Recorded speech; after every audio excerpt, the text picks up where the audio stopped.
Крымінальная справа па факце жорсткага абыходжання з жывёлай узбуджана ў Віцебску. Падазраваемая жанчына, якая выкінула сабаку з балкона 8-га паверха ў абласным цэнтры.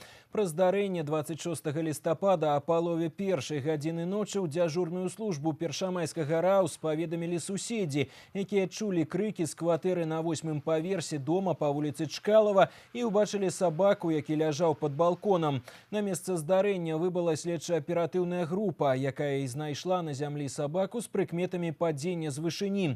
Апытанне відавочцаў і жыхароў дома дазволіла супрацоўнікам узнавіць карціну таго, што адбылося. Выбывшая на место происшествия следственная оперативная группа установила, что в квартире на 8-м этаже проживает 35-летняя женщина. В это время в квартире также находилась ее дочь, 11 лет. В квартире также проживала собака.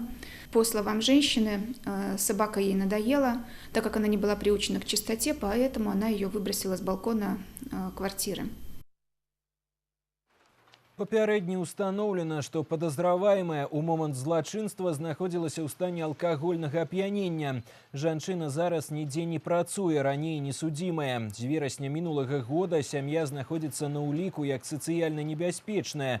Па факце гібелі сабакі следчы камітэт узбудзіў крымінальную справу. З пачатку года гэта ўжо другі выпадак жорсткага абыходжання з жывёламі, які прыцягвае ўвагу праваахоўнікаў Віцебскай вобласці.